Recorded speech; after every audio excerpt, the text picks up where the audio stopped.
안녕하세요. 5살 딸아이 데리고 이혼 강행한 40대 초반의 여자입니다.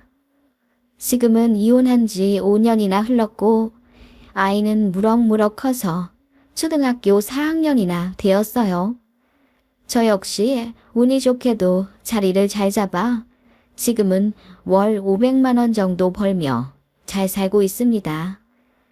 어린 딸아이가 아빠 없이 자랄 환경이 걱정되지만 전 남편의 인성을 생각하면 참지 않고 새 출발한 게 차라리 다행이다 싶어요.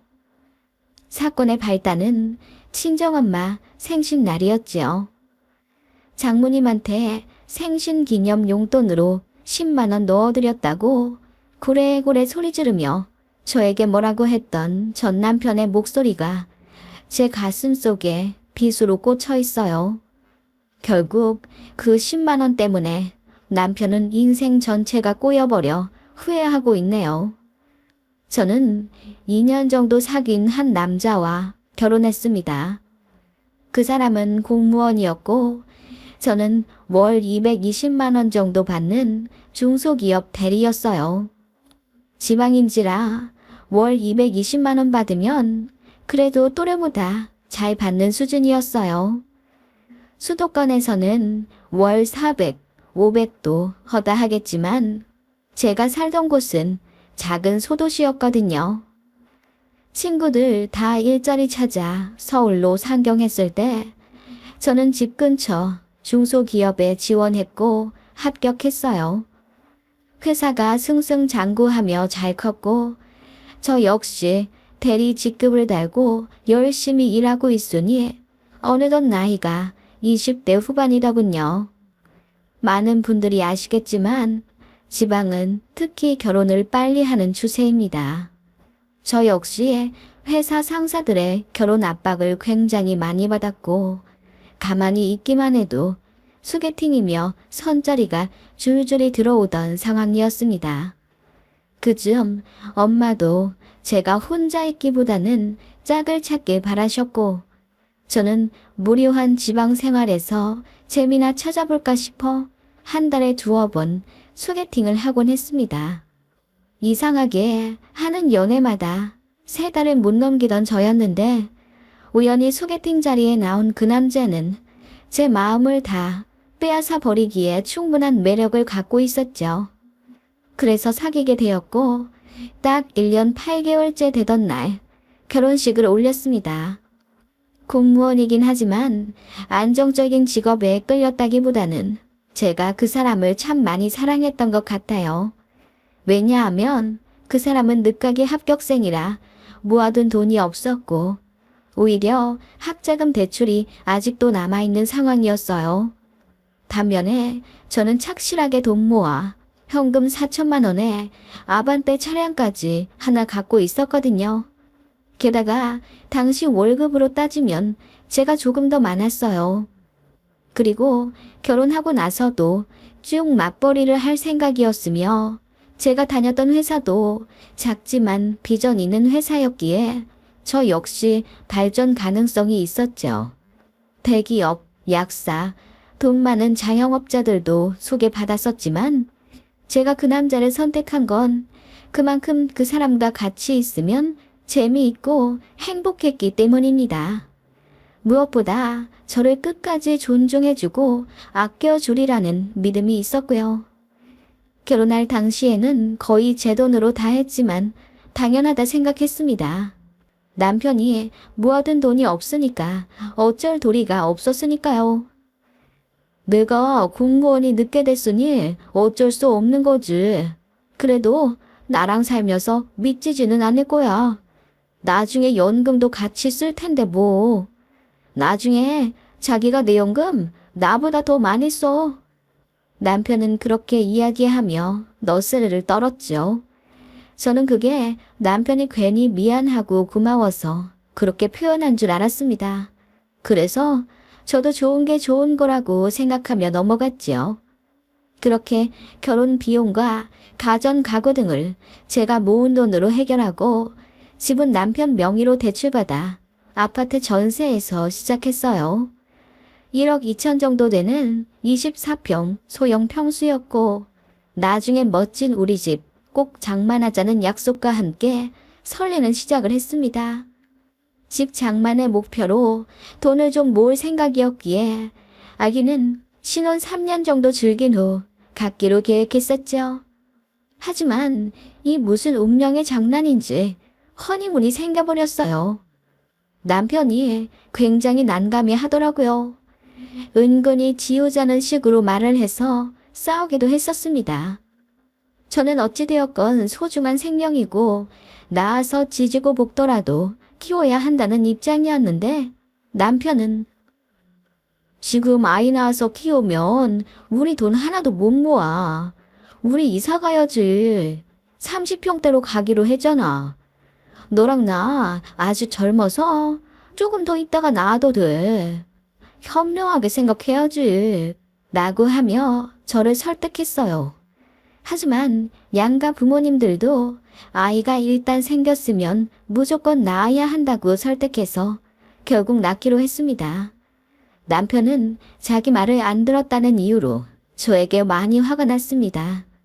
그래서 남들은 임신하면 남편이 과일도 깎아주고 밥도 차려준다고 하지만 저는 그런 게 전혀 없었어요. 먹고 싶은 게 있다고 하면 돈 얘기를 하며 내년에 애기한테 들어갈 돈이 얼마나 많은데 지금 아껴둬야지. 먹고 싶은 게 있어도 좀 참아야 하지 않겠소? 라고 하더군요. 그게 너무 기가 막혀서 제가 울고불고 했더니 그제야 자기 카드 건네주며 먹고 싶은 거 사라고 하더군요. 그것도 선심 쓰듯이요. 얼마나 치사하던지. 그래서 먹고 싶은 게 생기면 그냥 제 카드로 긁어 사 먹었어요. 참, 왜 네 카드, 제 카드 이야기가 나오냐면 저희는 생활비를 반반 나눠 썼습니다.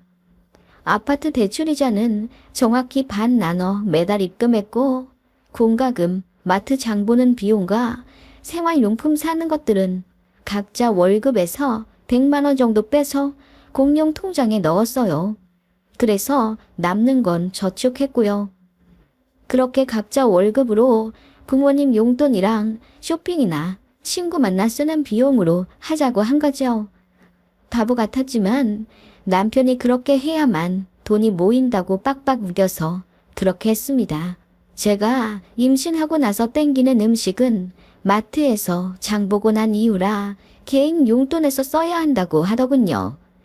알뜰하고 계획적인 남편의 모습이 생활력 있어 보여서 결혼을 한 건데 남편은 결혼하고 나서도 실리만 추구하고 있으니 정이 떨어지기 시작하더군요. 그렇게 임신 8개월쯤 되었을까? 예정일보다 빨리 배가 아파졌어요. 그래서 병원에 갔더니 벌써 자궁문이 열리기 시작하니 빨리 입원해야 한다더군요. 회사에 급하게 출산 휴가 쓰고 부랴부랴 출산 준비를 했습니다. 준비는 제대로 안 되어 막막하고 겁도 났지만 아마도 제가 스트레스도 많이 받고 임신한 이후에도 회사 일에 너무 몰두했던 탓이었는지 아이가 빨리 나왔던 것 같아요. 그렇게 아이는 인큐베이터에 2주 정도 있다가 나왔습니다. 그것 가지고도 남편이 투덜대더군요. 돈 몇 푼 벌자고 회사 일 열심히 하다가 월급 그대로 다 인큐베이터에 쓴다고요. 그거 듣자마자 제가 병원에서 사람들이 있건 없건 소리치며 따지니 사람들도 제 남편을 경멸스럽게 보더라고요. 그제서야 좀 창피한지 입 다물고 있던 남편이었습니다. 그 정도의 짠돌이인데 조리원은 어떻게 했냐고요. 네, 바보 같지만 제가 모아둔 돈으로 들어갔습니다. 남편이 조리원 비용 아깝다고 친정 엄마한테 가 있으라더군요. 저는 신생아 케어는 간호사들한테 맡기고 싶으며 엄마도 손목 관절이 안 좋아 부담드리고 싶지 않다고 했어요. 그래도 남편은 몰라, 친정엄마가 딸 조리해주고 그러는 거 아니야? 내 주변 보니까 다 그런 것 같던데? 라고 하더군요. 그래서 제가 그래, 그런 케이스도 있긴 한데 우리 엄마는 상황이 어렵다고. 그리고 그렇게 친정 들어가 조리하면 몇백씩 드리고 나오던데 우리는 엄마한테 얼마 드릴 수 있어? 라고 묻자 남편이 돈 얘기는 생각 못했던 건지 당황하며 무슨 딸이랑 엄마 사이에 돈을 주고받냐고 하더군요. 친정엄마의 노고는 생각도 않고 그저 쓰는 돈이 아까웠던 남편이었던 겁니다. 그래서 조리원 2주에 220만 원 제 돈으로 결제했더니 그건 아무 말 안 하더군요. 지금 생각해도 머리에 스팀이 오르네요. 너무 실망스러운 남편이었지만 그래도 자식에 태어난 기쁨은 그 어디에도 비할 바가 안 되더군요. 눈에 넣어도 안 아플 제 딸을 보고 있으면 온갖 시름이 다 없어지는 느낌이었죠. 그렇게 소중한 제 아이에게 뭐든지 다 해주고 싶었지만 남편의 소비 간섭이 심했습니다. 일단 분유부터 난관이었죠. 마음 같아서는 수입산, 최고로 비싼 영양가 많은 분유를 먹이고 싶었지만 남들처럼 적당한 가격대로 골라 마트에서 사다 먹이고 있었는데 그것도 비싸다고 툴툴대더군요. 알고 보니 완전히 모유 수유하지 않는다는 게 불만이었던 거죠. 제가 전 양이 많지 않아 혼합, 그러니까 분유랑 수유를 번갈아 가며 아이에게 주고 있었는데 제 능력이 부족해서 안 나가도 될 돈이 나간다고 생각했던 겁니다. 나중에 부부싸움 하면서 알게 되었죠. 그리고 기저귀 값도 아껴야 한다며 굳이 중고로 사오려고 하더군요. 아이에게 맞는 게 있는데 그런 건 생각도 안 하고 그저 싸면 좋다고 생각해서는 남이 쓰다가 안 맞아 내놓은 봉투 다 뜯어진 것도 5,000원에 사오더라고요. 보니까 이미 오염되어 있어 찝찝한 것들이었어요. 이런 거에 돈 아끼고 싶냐고 화를 내며 따졌더니 다 저 때문이라네요. 모유만 잘 나왔어도 괜한 분유값에 돈 쓰지 않았을 거잖아. 그리고 여자가 모유 수유하면 더 빨리 회복한다더라. 네가 그러니까 골골대는 거잖아. 빨리 회복해서 회사 나갈 생각을 해야지. 지금 나 혼자 아파트 대출금이자 갖고 있는 거 안 보여? 가뜩이나 애 낳고 카드값도 장난 아닌데 나만 발 동동거리는 거지. 남편은 그렇게 모진 소리를 아무렇지 않게 하더군요. 저는 아이는 적어도 2돌은 지나서 어린이집에 보내고 싶다고 했어요. 제가 있던 회사가 저를 많이 배려해 주었기에 아무리 중소기업이라지만 출산휴가는 공무원이나 대기업만큼 해주겠다고 했거든요. 대신 꼭 돌아오라는 약속을 했고요. 그래서 회사 믿고 저도 24개월 정도 온전히 아이와 함께 있고 싶었어요. 논다는 건 아니었고 저도 아이를 재우고 틈틈이 회사랑 연락하며 상황 알고 관련 지식을 쌓기 위해 자격증 공부도 하는 등 자기 개발을 쉬지 않았죠. 그런데 남편은 제가 허송세월 보낸다고 합니다. 요즘 어린이집이 얼마나 좋은데 100일 되자마자 보내는 엄마들도 많다고 하더라. 무슨 2돌이나 끼고 있으려고 해. 그냥 네가 편하자고 일 안 나가는 거지? 애 핑계 대는 거 창피하지도 않냐? 뭐라고? 내가 애 핑계 대고 집에 있으려 한다고. 나 복직하려고 준비하는 거 안 보여. 애한테 지금 가장 필요한 건 엄마야. 당신은 어차피 퇴근하면 힘들다는 이유로 애랑 놀아주지도 않으면서 뭘 그렇게 잘한다고 어린이집 타령이야. 다 때가 있는 거야. 그리고 무급도 아니고 유급 휴가인데 뭐가 그렇게 불만인데. 기본급의 60% 들어오는 거 가지고 꽤나 유세다. 너 지금 앉아있는 이 아파트 내가 대출금 갚고 있다는 거 잊지 마. 남편은 그렇게 지독하게 돈 타령을 해댔습니다. 아이는 안중에도 없는 사람처럼 말이죠. 그쯤 되니 저는 진지하게 이혼 생각이 들더군요. 아이가 아빠를 좋아해서 가슴이 찢어질 뿐이었습니다. 정작 그렇게 좋아하는 아빠라는 인간은 자기 입에 들어가는 딸기도 아까워서 마트 가면 값싼 바나나만 사오는 사람인데요. 처참한 기분이었고 더러워서 당장 회사에 나가고 싶었지만 아이를 생각해 참았습니다. 이렇게 소중하고 어여쁜 어린 딸을 조금 더 옆에 끼고 말도 가르치고 사람 구실 더 잘하면 어린이집에 보내고 싶었습니다. 18개월 되면 제가 회사에 나갈 거라고 생각했던 남편은 제가 24개월로 복직을 미루자 방방 뛰며 화를 내더군요. 급기야 저에게 주었던 생활비 카드까지 뺏어가 버렸습니다. 약속과 다르다면서요. 남은 반년은 제게 들어오는 육아휴직비로 쓰라더군요. 제가 먹는 것은 당연하고 아이 먹는 것, 입히는 것까지 모두 포함해서요. 그래서 아이 잠들면 늘 싸웠습니다. 당신 정말 치사하게 굴래. 이럴 거면 나 당신이랑 못 살아. 나도 너랑 못 살아. 그렇게 치사하면 빨리 회사 나가. 너 이대로 주저앉아서 전업되려고 하지? 그 말에 제가 욱해서 세게 나갔습니다.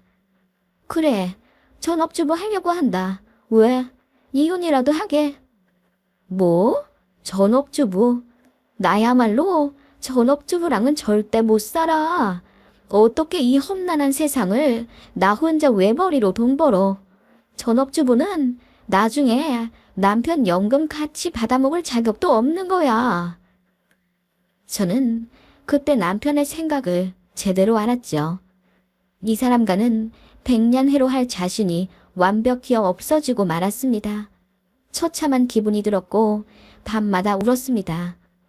그리고 나서 머지않아 친정어머니 생신이 돌아왔습니다. 그 몇 주 전에 있던 시아버지 생신날은 남편이 현금 20만 원에 소고기 사다 드렸더라고요. 그리고 저도 시댁 가서 시어머니를 도와 미역국 끓이고 이것저것 요리해 생신상 차려드렸고요. 저희 친정엄마 생신에는 생신상까진 못하더라도 그 정도는 남편이 준비해 줄 줄 알았습니다. 그런데 못 가니까 저더러 알아서 챙겨드리라고 하더군요.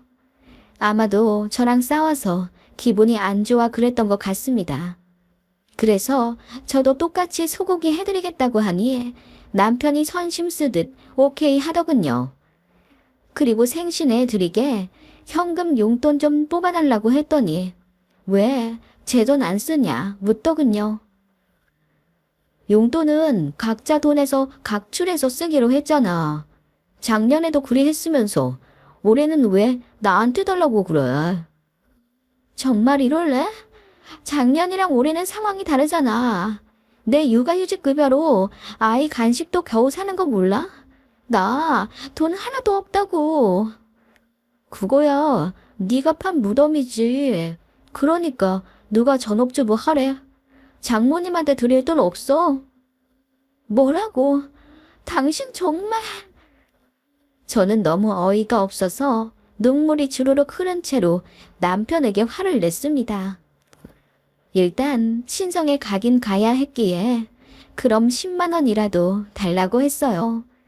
그랬더니 피식 웃으며 제가 돈을 빼돌릴지도 모르니 장모님 계좌에 직접 넣는다고 하더군요. 그렇게 10만 원 계좌이체한 남편이 저에게 정색하며 말하기를 앞으로 장모님한테 이런 한 푼 없어. 아쉬우면 나가서 일해. 알겠어? 라고 하더군요. 저는 더는 이 인간과 같이 살아야 할 이유를 찾지 못하겠더라고요. 제가 육아휴직 내고 집에서 논 것도 아니고 내내 아이 보며 집안일하고 퇴근한 남편 위에 저녁까지 차려줬는데 어떻게 이런 취급을 할 수가 있나요? 심지어 전업주부 한다는 제 거짓말에 대놓고 식충이에 남 취급까지 한다니 참을 이유가 없었죠. 네가 그러고도 인간이냐? 내가 남이 애 낳았어? 네 애야, 네 애. 그리고 내가 해주는 밥 처먹으면서 전업주부는 친정에 용돈 드릴 자격도 없다고. 네가 이 정도로 또라이인 줄은 절대 몰랐다. 이혼하자. 제가 그렇게 이야기하자 남편은 제가 자존심 상해 홧김에 이혼 얘기한 줄 알고 피식 웃더군요. 하지만 저는 그날 바로 친정 가서 엄마께 울며 모든 것을 이야기했습니다.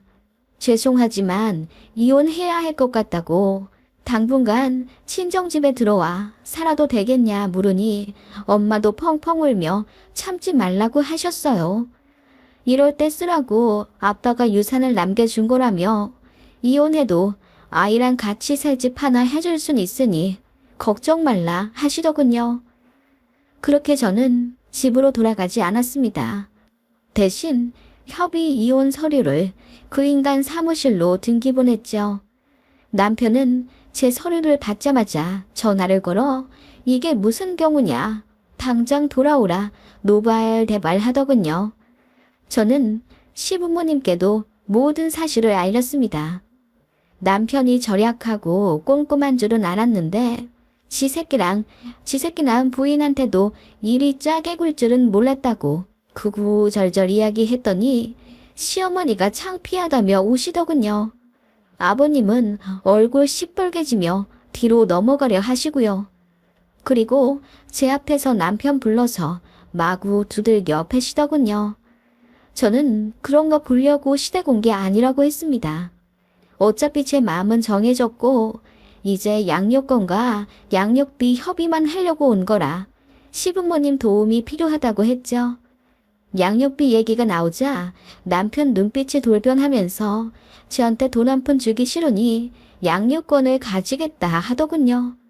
전업주부가 무슨 돈으로 애를 키울 거냐 하길래 제가 푸하하 웃으며 내가 왜 전업주부를 해? 이혼하려면 당연히 일해야지.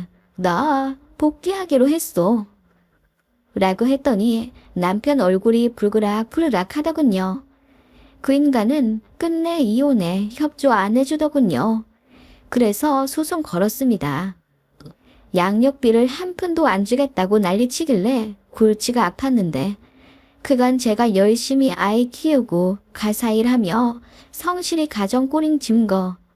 남편이 돈으로 스트레스 주며 양육에 비협조적이었던 점들을 모두 내세워 당연하지만 양육권 가져왔고 양육비는 월에 50만 원으로 산정받았습니다. 위자료는 1,600만 원 남짓 받았고요. 이혼 소송 중간에 집 계약도 끝나서 제가 살던 집주인에게 연락해 그 집을 아예 매매했어요. 어차피 복귀했으니 제 이름으로 대출도 잘 나왔고 위자료와 또 엄마가 얼마 도와주신 돈이 있어 가능했습니다. 이혼하면 아빠도 없어질 텐데 환경까지 바꾸고 싶지 않아서 살던 집을 그대로 매매했습니다.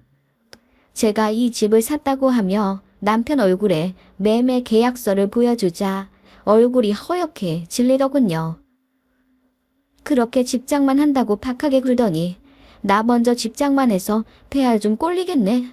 그리고는 전 남편에게 네 더러운 짐 가지고 당장 나가라고 소리쳤죠. 그러자 전 남편이 그제야 후회하는 듯 가짜는 눈물을 흘리며 저를 설득하려고 하더군요. 우리 꼭 이래야 했니? 서로 감정 싸움이 길어져 이혼하게 된 것 같아. 지금이라도 늦지 않았으니 다시 시작해보자. 아이도 어리잖아. 이제 5살인데 너무하다고 생각하지 않아? 너무해. 육아휴직 내서 돈 없는 나더러 애 먹을 것까지 사라고 하질 않나. 남의 집에 똥 묻은 기저귀 가지고 와서 우리 애 주질 않나. 장모님들이 10만 원 생식 용돈도 아까워하던 파렴치한 인간은 그럼 너무하다는 말로 부족하지 않니? 제가 부들부들 떨며 따지자 전 남편은 아무 말 못하더군요. 그렇게 전부 끝났습니다. 전 남편이 짐을 안 빼고 버텨서 경찰 소동 한 번 일어난 이후로는 트러블이 없네요. 시어머니는 저에게 미안하다며 아이 생일이나 어린이날 핑계로 아이 통장에 100만 원씩 넣어주시고요. 저도 조부모 사랑은 외면하기 어려워 1년에 2번씩 전시댁에 가긴 갑니다. 전 남편은 아이 만날 때마다 울더군요. 후회가 막심한지 눈빛에 도끼도 사라졌고요. 행색도 빈곤한 게 누가 봐도 처참히 이혼당한 후레비 같더군요. 반면 저는 회사에 잘 복귀해서 영업도 잘 따내고 승승장구하며 잘 지내고 있고요. 아이도 문제없이 잘 크고 있습니다. 결혼에 있어서 배우자를 제대로 선택하지 못한 후회가 크지만 이혼이라는 후회 없는 결정을 했기에 이제 참된 행복을 느끼고 있습니다. 전 남편은 지 고집대로 살다가 결혼 생활 실패한 게 여기저기 소문이 다 나서 아마 지호는 힘들 것 같네요. 그렇게 후회하며 살았으면 좋겠지만 또 아이의 아빠이다 보니 마냥 불행을 바랄 수도 없는 노릇이군요. 제 이야기 들어주셔서 감사합니다. 모두 행복하시길 빕니다.